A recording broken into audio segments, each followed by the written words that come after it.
It's March 14th, 2021, and we're here with Dustin Price in Chicago and Paul Moffett in Louisville. I'm Michael Price. We're here to talk a little bit about current events, but with a focus on the media, how the media affects us, and where we interface with the media, how we deal with the media and assessing the information we need to know. So um, the thing that's on my mind is about the distinction between the kind of emotional appeals that people are making and the logical appeals, uh, fact versus a gut response.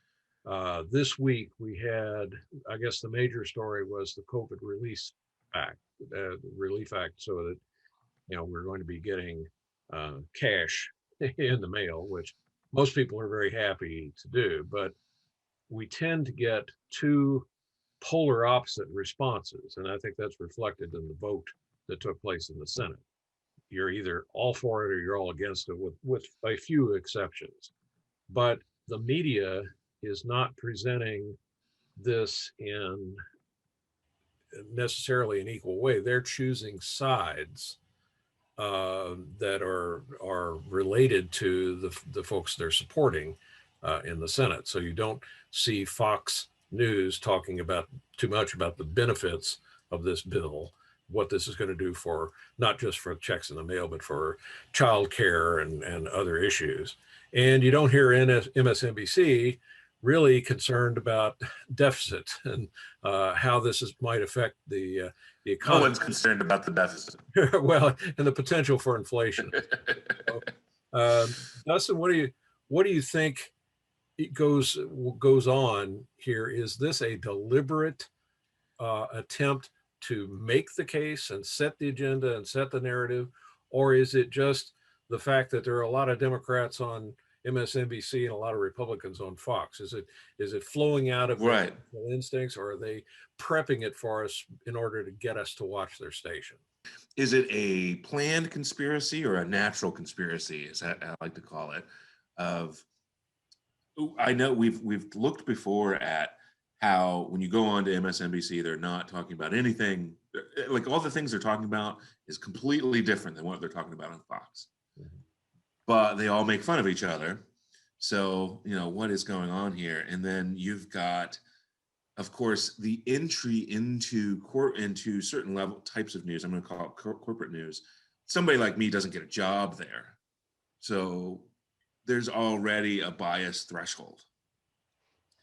And then, of course, when you're there, what the owners really don't want to see. So there's that bias threshold here. Mm-hmm. In my background ear, Republicans are slightly quieter. It's like when there was a moment, the only thing I can relate to is there was a moment in the 2016 election when Bernie was up and Hillary was a little bit down, and I didn't hear anything from Hillary people.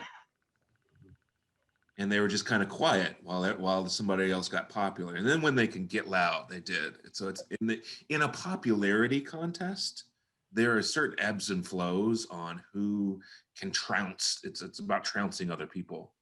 But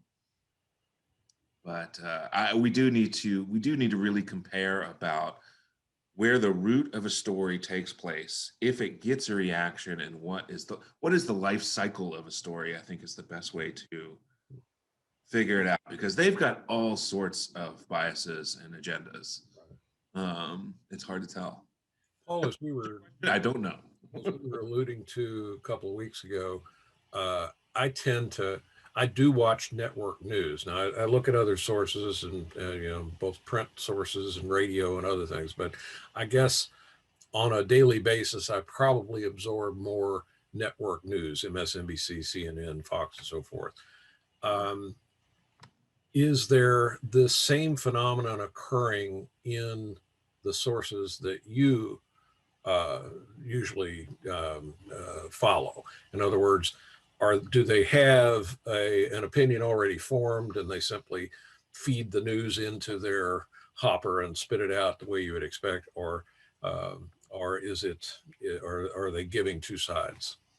Well, they clearly have some sort a person a preference as they set it all up. That's all done in production before they ever get on the air with it. They've got here's what we're going to talk about. Here's kind of how we're framing that, or they already know because of who the announcer is, how they're going to frame it. So it doesn't really matter. They have some ability to be flexible on that. But I tend to think of particularly the and the national and the network stuff, the biggest guys is it's more like a football game or a baseball game, and you got this commentary, chattering away, blah blah blah blah blah, and they're talking about it in terms of who's got the ball and who's running with it and where they're going. He should have done that. He should have done this. He should have done that. So these are all they're just doing it on a political level, same stuff. There's no real difference in it. Occasionally, there's some people who will take time out and talk about, what they know something about, which is always good, and that's fine. And I confess, I just cannot watch Fox News, no matter how hard I try. It's tough. It really, they're just. And so I do look at different stuff out in the internet, in the interwebs, as we like to say, and see stuff. McClatchy, for example, comes to mind, very much to the point. All of the different commentaries that are being done out there, when people take time to write them out, it'd be, if you wrote, as you say, if you wrote out how a football game is proceeding is quite as quickly as some people can do, and instead you were writing that as a text in a political thing, you would see that same sort of stuff going to town. The longer it takes before you have to write down what you have to say, the more careful people are about it, and the better quality of the writing is. I did notice this week, I thought is germane to this, is when Biden was giving his speech, I guess it was Wednesday, Thursday, I'm not sure, on Fox, they had an inset of Tucker Carlson responding to Trump, to Biden's speech as he was speaking. And all he was doing is sitting in the bottom going, making faces about what Biden was saying. And I thought, man, I thought we had reached a new low. But no, there's always in it. When you give feedback on someone's speech while they're giving the speech, what's the difference between that and heckling? I mean, you're not digesting what they say and responding. You're just giving them, crap about whatever. Oh my goodness! Oh my goodness! No, I've seen the only people. There's a new class of punditry. So there's the investigative journalists, and we talked about this before. The investigative journalists, and they go where the facts lead. And then there's an analyst, and then there's a pundit. And I think a lot of what we see is moving towards punditry. It's just reaction and opinion. That's what sells. That's what's easy. That's what's cheap.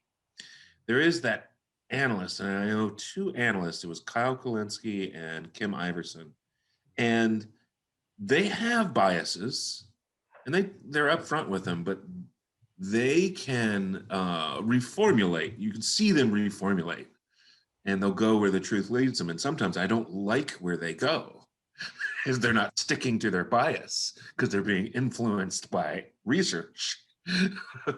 But on the other hand, they're a lot of fun to watch because they're really like, where does this, okay, let's explore it. Where does this take us? If at the end of this road, I end up being a Republican, I have to be okay with that in my soul, kind of question. Not that they do, but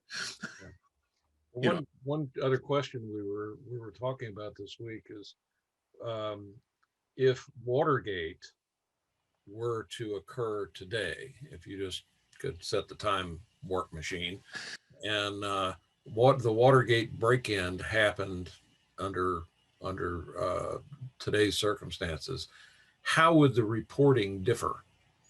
Now, Dustin, you were not around to really worry about I get the gist.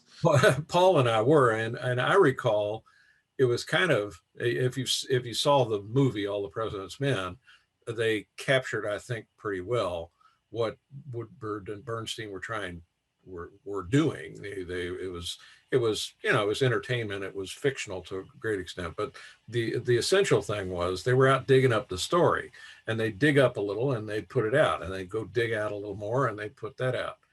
Do you think that kind of thing happens today? I mean, I'm trying to think of instances I mean, where, well, you've got Hillary Clinton and Donald Trump, so yeah, it happens today. well, is what's the distinction now? I guess if it, again, using Watergate as kind of a template, would we have a trickle of news coming out that eventually would change people's minds, or and that's what Well, happened. what was the Barry attitude Goldwater, when it was released? What was the attitude? Like, was it uh no, bad things don't happen, I'm going to throw stones at you? What was the popular reaction to Watergate? well, it was divided. It was divided along party lines to a certain extent, well, to a great extent, I guess. The people in the Republican Party at that time, I guess Barry Goldwater was still one of the leaders in the party, and they were in denial. Of course, Nixon was denying everything, and just like we saw later on with Bill Clinton, you know, people who supported him wanted really badly to believe what he was saying. You know, when Nixon said, "No, there was, you know, I'm not a crook," etc., the people who supported him really wanted to believe him. But as time went on, the preponderance of evidence started stacking up to the point where Goldwater and others went to the White House and told Nixon, "Yeah, this is over. You got to go." And today, we had, you know, we just went through several months of kind of a similar experience where Trump lost the election and people wanted to deny that. And then a preponderance of evidence over a few months made it clear to any rational, thoughtful person that he lost the election. But unlike Goldwater and the folks back then, there was nobody in the party, or not many, I guess, maybe a couple of exceptions, but there certainly wasn't a movement within the party to say, "Hey, wait a minute, you're wrong on this, and you need to back off." Right. And they still haven't. So I have a question for they haven't done it. Michael and Paul. When you first heard about it, what was your personal feelings? Did your personal feelings about Republican voters change? Hmm. Something to that effect. Not the leadership, like the people. You mean in 74 Yeah. or now? Then. Then. Well, you know, at that time it was interesting because, like, what the hell was that all about? You know, somebody's been breaking into this obscure office someplace in downtown Washington, what the heck, you know? And of course that didn't come out for a good little while, but it was the guy hired by the Republican Party. Oh, it begins to be a little more interesting now that's, but like, you know, we were all moving along through life, living things, and it wasn't like something everybody wants to, you know, stop and look at the TV because it was so obscure. And, you know, he broke into an office, and what building was this? And he was people was a guy, some hireling that you know was like in the business of breaking into places anyway. And what was he doing? And what were they stealing? What? I mean, it all was just this very odd. When did it become a big deal? Well, once they began to realize what was in it, and what they factored. When the hearings occurred, it really became I guess the seminal point was when I've forgotten his name now, but the security officer in the White House informed the hearing, the Senate hearing, that there were tape recordings being made in the White House. And at that point, because there were, you know, this was controversial, everybody on both sides said, "Well, let's hear the tapes." And at that point, it became, well, you know, they either did or didn't, and we hear the tape, we'll decide. And of course, I don't know if you have read the history, but Nixon stalled for a long time. He even had his secretary make up some ridiculous story about how the tape had suddenly been erased. You know, there was a section of the tape where undoubtedly he laid it all out that was erased. But eventually, the Supreme Court forced the release of the tapes. Transcripts were released, and at that time, I think one of the funny things at that time, it shows the difference, is the transcript showed that Nixon was talking like a sailor in the White House. I mean, he was Yeah. fucking this and this son of a bitch and this motherfucker, and that kind of stuff really shocked people. And I really think that turned people around. In fact, I would say the difference between now and then is Trump has blown it out of the water. There's nothing he can do to shock you. You know, Yeah, yeah, having yeah. sex with his daughter. Oh well, you know. When I'm shooting somebody on Fifth Avenue, yeah. Well, it's funny because both Clinton and Trump both had some not similar scandals, but there were scandals. Like there was the Clinton emails, which that got turned You're into talking about Hillary Clinton. Hillary Clinton. Okay. Yeah, we go into Bill Clinton. Oh my God. But like there was all this stuff about the emails, but it was the drama about the emails. Nobody talked about the content of the emails. And so we skipped the actual story and went into the drama story. The same with Trump. Trump was like, there was the drama Spygate of the Russia, but nobody went into the content of the relationships and things. And this was why I was mad at Nancy Pelosi for not impeaching the most impeachable person ever, because you went with the spy novel and not the court case, you know, because this is about controlling that narrative of like getting everybody worked up, not trying to do the right thing. No, well, again, Two versions of Watergate already. Yeah. right. Well, in addition to the networks wanting to watch you or wanting you to You watch, want to do it. well, the politicians want The viewer too. right. We have been so programmed for, I'm a consumer, I'm always right. Can you give it right to my doorstep? I demand to be entertained all day long. This is a stupid channel. I'm going to go flip over to one of the other thousands. Like we've met the enemy. Mhm. Yeah. And he Yeah, is I'm us. fascinated by that. I since we started doing this, kind of, you know, creating a listing of media, I think there are 5 new TV channels that have come on in addition to One America and War Room and all these. There continues to be a proliferation of these channels. I think Mike Huckabee has a full-time channel now. Oh my goodness. You know, so it's even more micro targeted. Yeah. You know, if you here's exactly what you believe and why. You know, you support Trump because of this reason, or you support him because of this. Well, we got to stay. Yeah. So, Huckabee and Louis Gilbert. Yeah. some really dim bulbs. Yeah. Although now Huckabee is a guitar player. You knew that, right? Plays bass. Yeah. So you know, he's an artist, and that's I heard him. He's not terrible. terrible. But he's already been paid, so he can calm down. One thing that you never see, and I would really like to see, and I'd like to create a clamor in the public for this, is I want to have some sort of platform where I hear someone from each of these outlets on the stage together and, you know, battling it out. I want to hear, you know, Rachel Maddow square off with Tucker Carlson. Yeah, I'd love to see that. And I think that would be very informative. I don't think that would work. The model is about getting you enraged, not about battling the other person. Well, that's why I call for it, because it's sort of like calling their bluff. You know, to me, it's like the contest between Coke and Pepsi. You know, should you drink Coke or should you drink Pepsi? Well, let's have a battle. And it turns out you shouldn't drink any one of those things. Yeah. They're both terrible. I think if Rachel and Tucker were on a stage debating, they would look like children. They only look powerful now because they're affecting us, not each other. And once you see them, that would break the mold, because they were like, these are just 2 children yelling at each other. I don't like either. Well, I think Rachel has the far superior intellect and well, they're both super smart. They're just both really rich. Yeah. Well, they both be hawking their books in the background. Right. They look like children. They're not principled. Or if they were ever principled, they are not now. Yeah. Well, getting back to the question about the Watergate era and today, I don't know, Paul, if there are any other contrasts that we have here.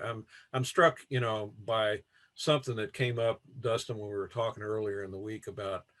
I mentioned to Dustin the word woke, which I had heard before, but it's not part of my vocabulary. It's not something I use. And apparently I've been out of it for years because this is something that's old. It's old news to everybody else.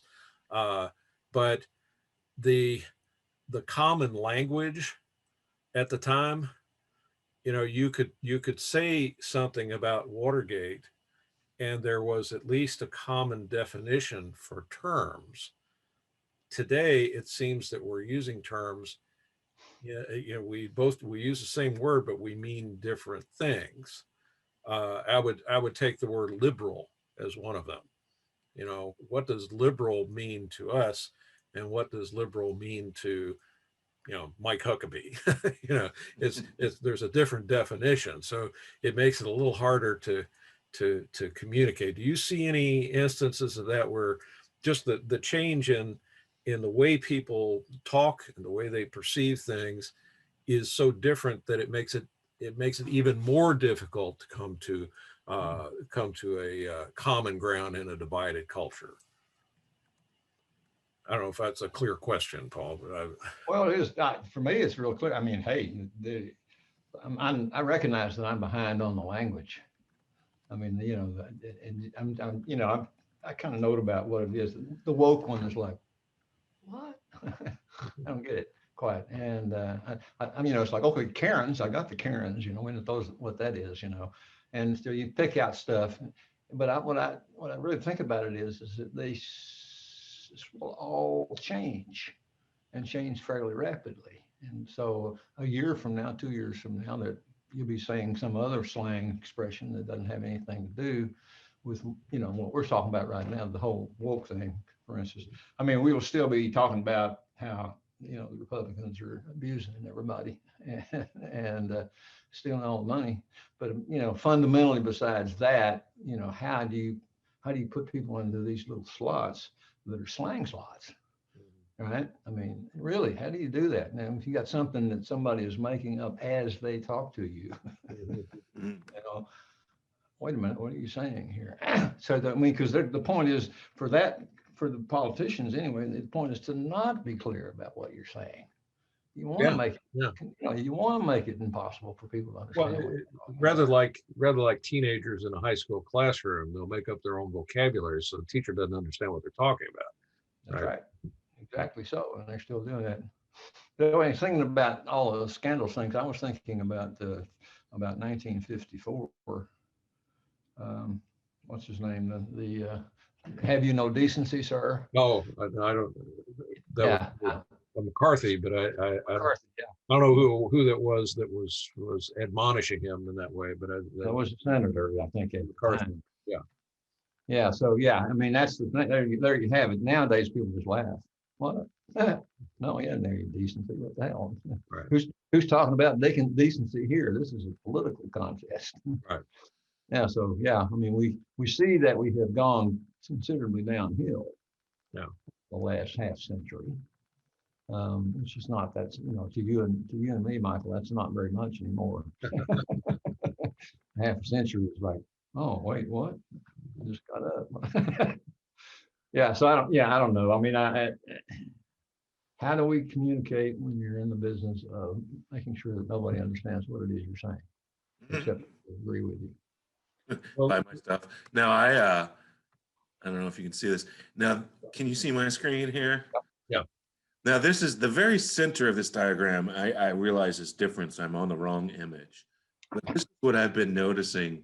There's the split between the liberals, leftists, and conservatives, and then the conservatives might split between, well, it's really the Trumpsters versus the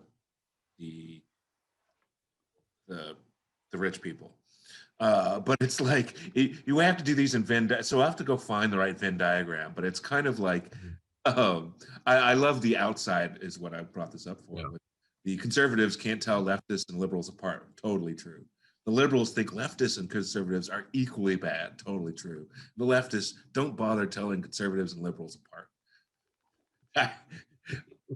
Those three things at least resonate very true for me. Well, Yeah. you almost need another circle in there for the reactionaries. I would, just as on the left, you would separate the progressives from the liberals. You also have to separate true conservatives. The That was the Rom- thing. I don't think there are true conservatives in like the well, traditional economic conservatives. I don't see if they exist anymore. some of them are there. They just don't have a very big voice because Yeah, they are probably, many of them are probably drifting to the Democratic Party. yeah, There's a lot of people like David Brooks I listen to each yeah. week on PBS. He sounds more and more like a Democrat all I'm the not a time. Democrat. The only one I know of is a black Republican who is on Rising. It's like a unicorn. He's the last true economic conservative. Yeah. Remember his name? Well, part of what it is that all of the political definitions that we're sort of operating on have been undercut by the efforts of the Koch brothers, so that the money thing is it, and only the money thing matters. And they're very kind of quiet about it. They don't talk about how they, well, they just say, well, yes, of course, we know that you must, feed the capitalist, and you must keep that running all the time, and everything you do that has to go toward that. So it's really a case of either we have the politics of the money, or the politics of, no, you don't get any money. you're a poor person. You can't get any money. Sorry, you should have been born in the right century or whatever else it was. But the whole liberal federalist papers and all those folks, you don't read all that stuff. And if you haven't read that and don't know what it is, it doesn't, of course, be like, oh, what is that? Just more bullshit. No, it's not. It's real stuff. That's These real are the stuff. people who want to take over the country. Yeah, And destroy the government, get rid of the government in its entirety. I mean, the whole thing on the 6th was accidental, but they took advantage of it and done some of that stuff up there.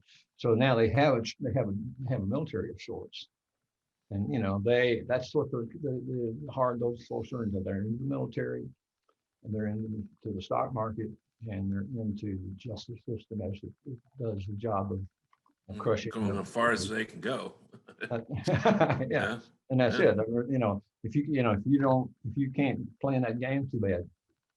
It's just too bad. You don't have. And that was that danger of like when people have that real intent, but there's the distraction.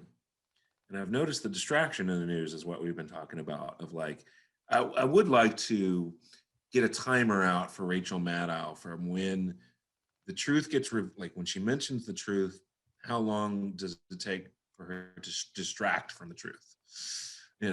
Or Tucker Carlson or anybody else. Of like they'll give you a little bit of news, but then the distraction usually comes from either it's typically when you don't talk about it.